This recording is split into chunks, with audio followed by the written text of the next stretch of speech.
Now turn to Section 1. Section 1. You will hear a man telephoning a friend to find out about their local public library. First, you have some time to look at questions 1 to 4.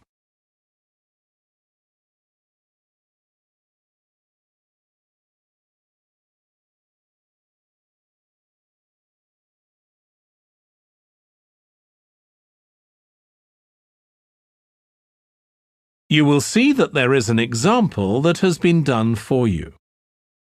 On this occasion only, the conversation relating to this will be played first.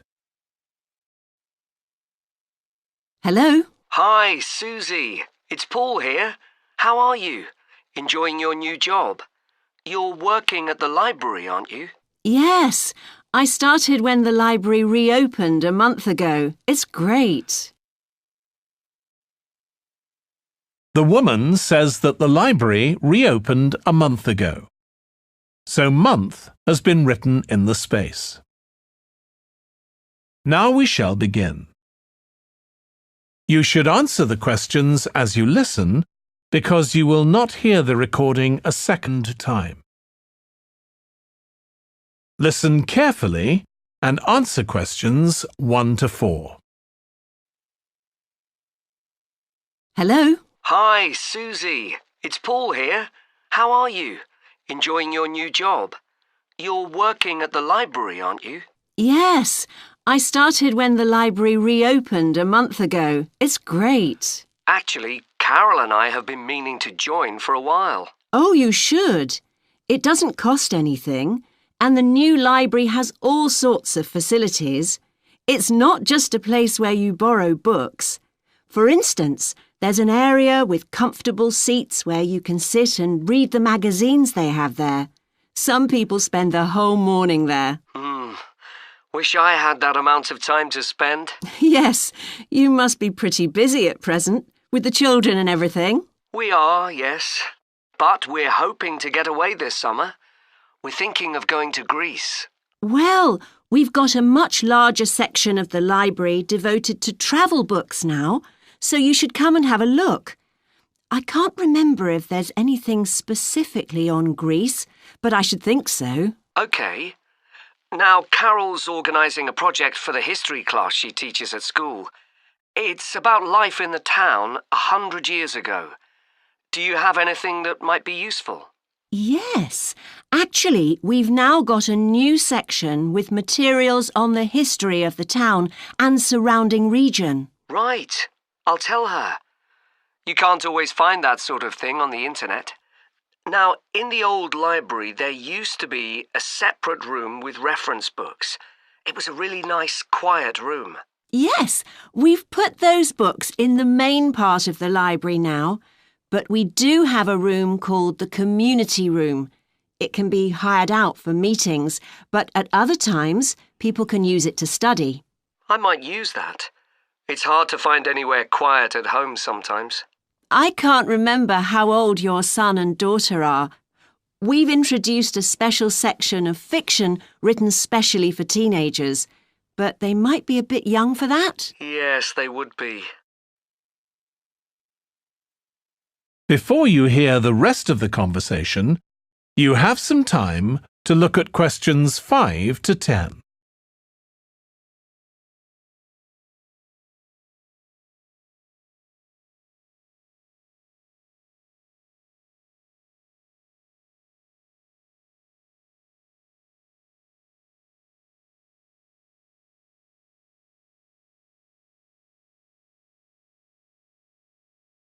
Now listen and answer questions 5 to 10.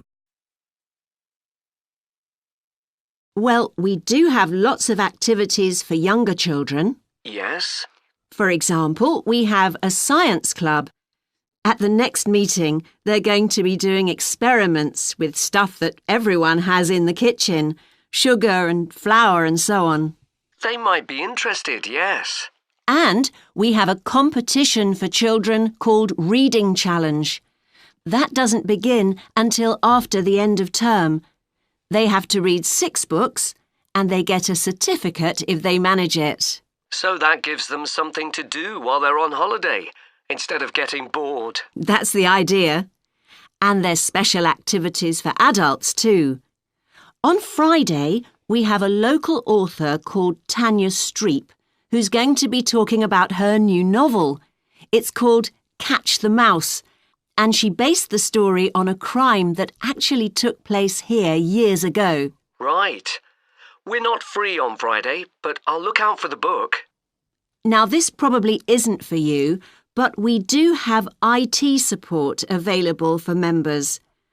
We get quite a few older people coming along who are wanting to get up to speed with computer technology. It's on Tuesday mornings. They don't need to make an appointment or anything. They just turn up. Well, my mother might be interested. I'll let her know. OK. And there's another service which you wouldn't expect from a library, which is a free medical checkup. The hospital arranges for someone to come along and measure the level of sugar in your blood, and they check cholesterol levels at the same time. Really? Yes, but that's only for the over 60s, so you wouldn't qualify. OK. Well, I'll tell my mother. She might be interested. What other information?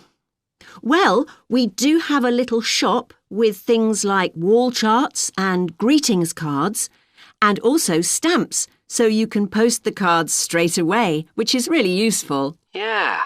Well, I'll bring the children round at the weekend and we'll join. Oh, one more thing. I'll be bringing the car. Is there parking available? Yes, and it's free in the evening and at weekends. Perfect. Well, thanks, Susie. See you soon. That is the end of section 1. You now have half a minute to check your answers.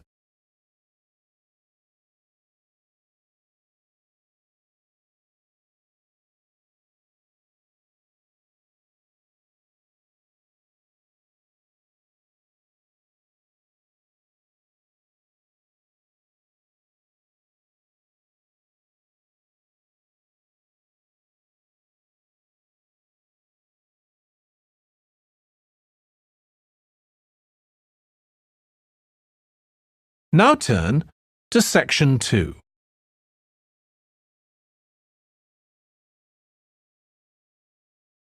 Section 2. You will hear part of a training session for new employees at a large travel company. First, you have some time to look at questions 11 to 17.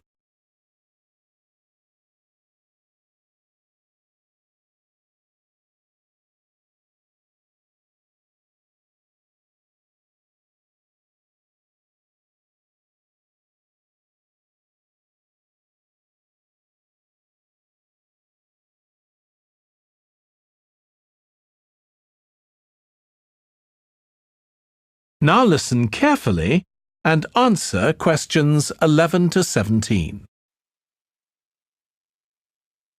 In this session in your training day, we're going to look at some of the more specialized holidays we offer at BC Travel.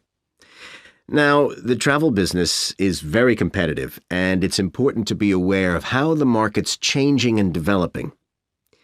In terms of age groups, the over 65s are an important market, and one that's increasing steadily year on year. The fewest holidays are taken by the 31 to 42-year-olds, and that figure shows no sign of rising.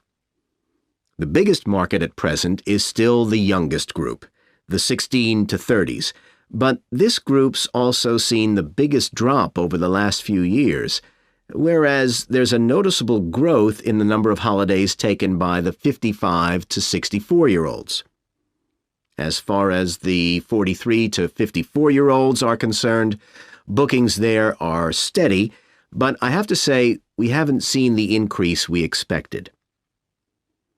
One trend we're noticing with nearly all age groups is the growing popularity of holidays in which clients do some kind of specialized activity.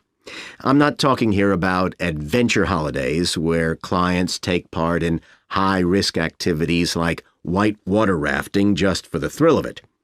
Activity holidays usually involve rather less high-risk sports or things like art and music. They're not necessarily cheaper than ordinary holidays, often the opposite in fact, but they do often take place outside the main tourist centers, which gives an opportunity for clients to find out more about the local people and customs. And many say this is one of the most positive features of these holidays.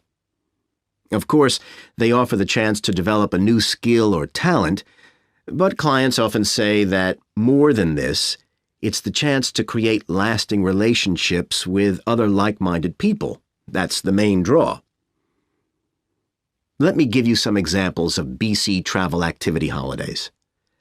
Our painting holidays take place in 4 different centers in France and Italy, and they're very popular with clients of all abilities from beginners onwards. We've got an excellent team of artists to lead the classes. Some of them have been with us from the start, and 5 additional ones will be joining us this year so that we can offer a greater number of classes in each center. As far as cooking holidays are concerned, I know a lot of agents offer holidays where clients cook recipes related to one particular country, usually the one they're staying in, but we focus on dishes from a great many different ones. Apart from that, you'll find the usual emphasis on good quality organic ingredients. That's more or less a given nowadays, and there are generally some meat-free recipes included. Our photography holidays take place in a wide range of countries from Iceland to Vietnam, and clients have the opportunity to see some stunning scenery. Groups are small, no more than 8, so clients can have one-on-one tuition during the holiday, and excursions are arranged with fully trained guides. At the end of each holiday, an exhibition is held of the photographs taken so that clients can see one another's work and receive valuable feedback from the tutor. Before you hear the rest of the training session, you have some time to look at questions 18 to 20.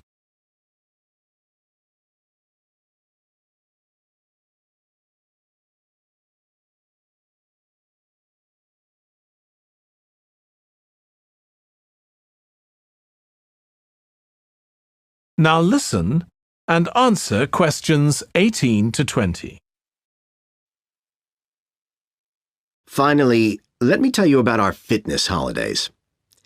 In Ireland and Italy, we run one-week general fitness classes for all ages and levels of fitness. Clients start the course with a consultation with a trainer, and together they draw up an individual program. As well as improving general fitness, clients find that they end up losing much of the stress they've built up in their daily lives. In Greece, we have a 2-week holiday for clients who want to do something about their weight. This has all the features you'd expect, like a personalized diet program, but one of its most popular features is that the exercise classes are all held on the beach. People say it's far preferable to being in a gym. Finally, we offer several holidays in Morocco. One very popular one is the mountain biking holiday. Bikes are provided, and there are different routes according to people's ability. We offer one which is tailored to the needs of families, which is particularly popular. Okay, so that's about all the time I have today, so thank you very much. That is the end of section 2. You now have half a minute to check your answers.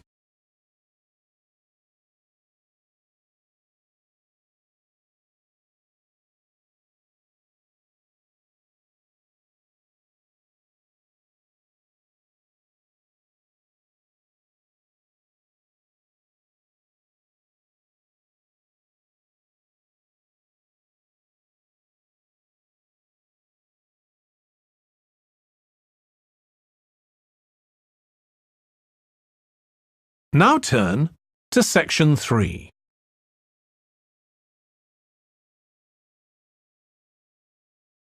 Section 3. You will hear two tourism students, called Natalie and Dave, talking about the tourism case study they are doing. First, you have some time to look at questions 21 to 26.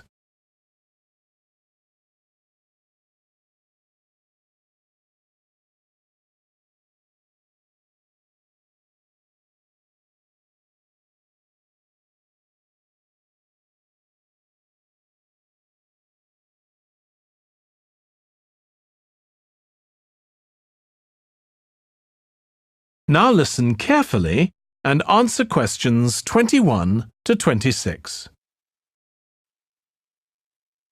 Dave, I'm worried about our case study. I've done a bit of reading, but I'm not sure what's involved in actually writing a case study. I missed the lecture where Dr. Baker talked us through it. OK, well, it's quite straightforward. We've got our focus. That's tourism at the Horton Castle site. And you said you'd done some reading about it? Yes, I found some articles and made notes of the main points. Did you remember to keep a record of where you got the information from? Sure, I know what a pain it is when you forget that. OK, so we can compare what we've read.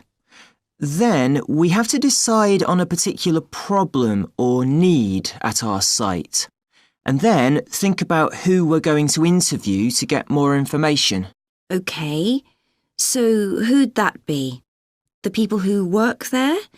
And presumably some of the tourists too? Yes, both those groups. So we'll have to go to the site to do that, I suppose. But we might also do some of our interviewing away from the site.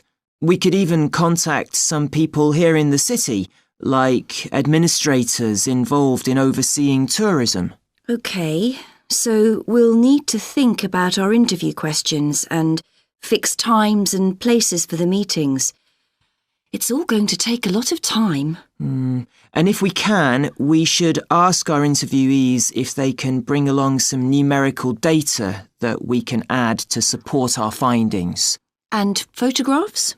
I think we have plenty of those already. But Dr. Baker also said we have to establish with our interviewees whether we can identify them in our case study or whether they want to be anonymous. Oh, I wouldn't have thought of that.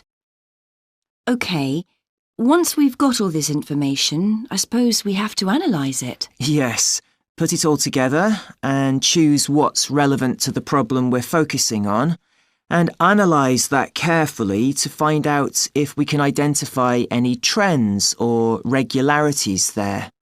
That's the main thing at this stage, rather than concentrating on details or lots of facts. OK, and then once we've analysed that, what next? Well, then we need to think about what we do with the data we've selected to make it as clear as possible to our readers. Things like graphs or tables or charts. Right. Then the case study itself is mostly quite standard. We begin by presenting the problem and giving some background, then go through the main sections. But the thing that surprised me is that in a normal report, we'd end with some suggestions to deal with the problem or need we identified. But in a case study, we end up with a question or a series of questions to our readers, and they decide what ought to be done. Oh, I hadn't realised that. Before you hear the rest of the discussion, you have some time to look at questions 27 to 30.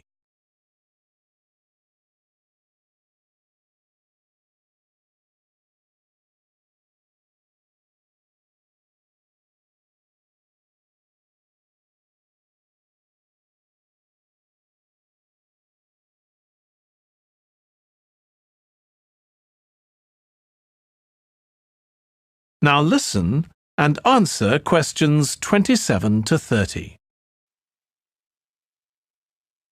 So, basically, the problem we're addressing in our case study of the Horton Castle site is why so few tourists are visiting it. And we'll find out more from our interviews But I did find one report on the internet that suggested that one reason might be because, as far as transport goes, access is difficult. I read that too, but that report was actually written 10 years ago when the road there was really bad, but that's been improved now. And I think there's plenty of fascinating stuff there for a really good day out, but you'd never realise it from the castle website. Maybe that's the problem. Yes, it's really dry and boring. I read somewhere a suggestion that what the castle needs is a visitor centre. So we could have a look for some information about that on the internet. What would we need to know? Well, who'd use it for a start? It'd be good to know what categories the visitors fell into too, like school parties or retired people. But I think we'd have to talk to staff to get that information. OK, and as we're thinking of suggesting a visitor centre, we'd also have to look at potential problems. I mean, obviously it wouldn't be cheap to set up. No, but it could be a really good investment.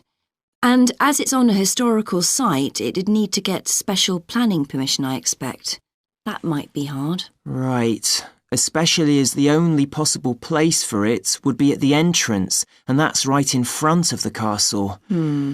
But it could be a good thing for the town of Horton. At present, it's a bit of a ghost town.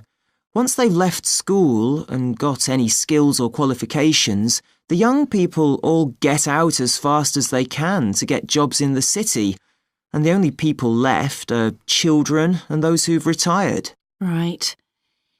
Something else we could investigate would be the potential damage that tourists might cause to the castle site. I mean, their environmental impact. At present, the tourists can just wander around wherever they want. But if numbers increase, there might have to be some restrictions, like sticking to marked ways. And there'd need to be guides and wardens around to make sure these are enforced. Yes, we could look at that too. OK, well, we've certainly managed... That is the end of section 3. You now have half a minute to check your answers.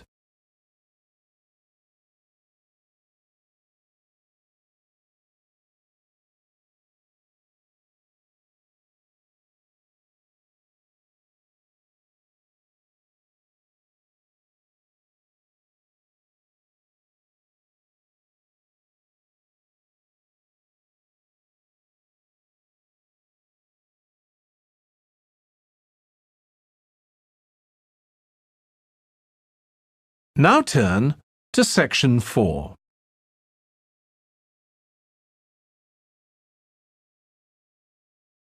Section 4.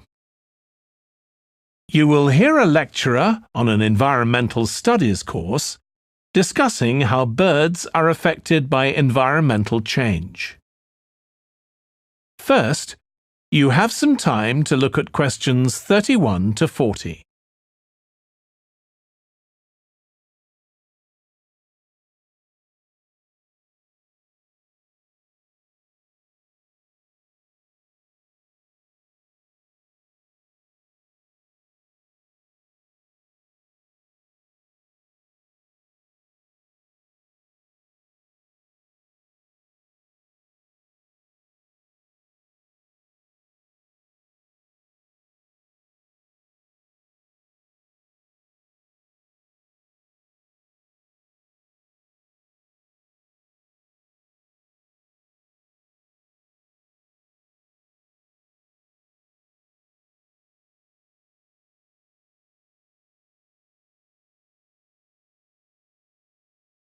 Now listen carefully and answer questions 31 to 40. OK, so we've been looking at how man-made changes in our environment can affect wildlife. Now, I'll discuss a particular example. Let's take a look at mercury. Mercury's one of the 120 or so elements that make up all matter, and it has the symbol Hg. It's a shiny, silvery substance.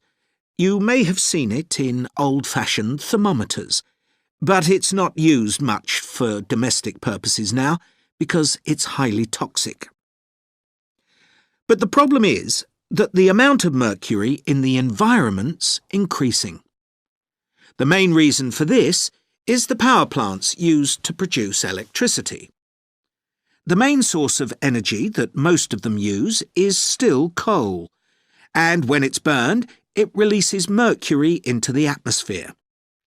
Some of this gets deposited into lakes and rivers, and if it's ingested by a fish, it's not excreted.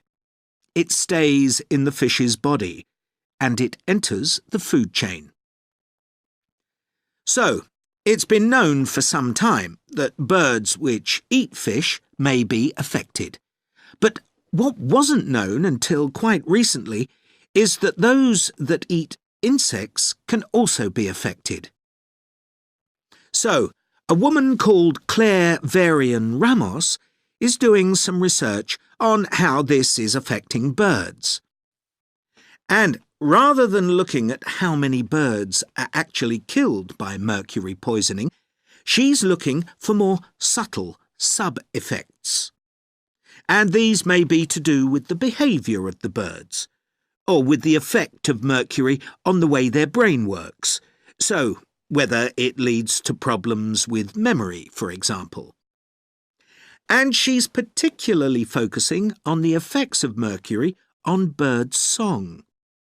Now, the process of song learning happens at a particular stage in the bird's development. And what you may not know is that a young bird seems to acquire this skill by listening to the songs produced by its father, rather than by any other bird. And Varian Ramos has already found in her research that if young male birds are exposed to mercury, if they eat food contaminated with mercury, then the songs they produce aren't as complex as those produced by other birds. So, quite low-level exposure to mercury is likely to have an impact on male birds in a natural situation because it can mean that they're less attractive to female birds, and so it can affect their chances of reproduction.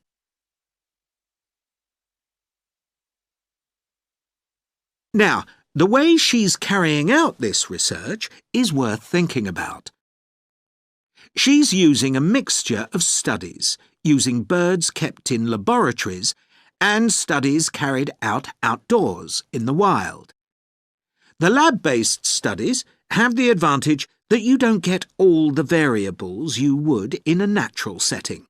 So, the experimenter has a much higher level of control, and that means they can be more confident about their results in some ways. And of course, they don't have to worry about going out and finding the birds in order to observe them. So, what are the implications here for humans? Well, because many birds are migratory, they may be transporting mercury far from contaminated sites. For example, it's been found that ducks who'd been feeding at a contaminated site were later shot by hunters over 1,000 kilometres away and presumably eaten. But these birds likely had mercury levels high enough to warrant concern for human consumption. In addition, going back to song learning by birds, we saw that this may be affected by mercury contamination. Well, we also know that in humans, mercury causes developmental delays in the acquisition of language, and in fact this process is very similar in the brain regions it involves, and even the genes that are involved. But mercury contamination has other important implications for humans as well. It's now known that an unborn child can be affected if the food eaten by its mother contains high levels of mercury, and these effects can be quite substantial. In the end, it comes down to whether more value is placed on human economic well-being or environmental well-being.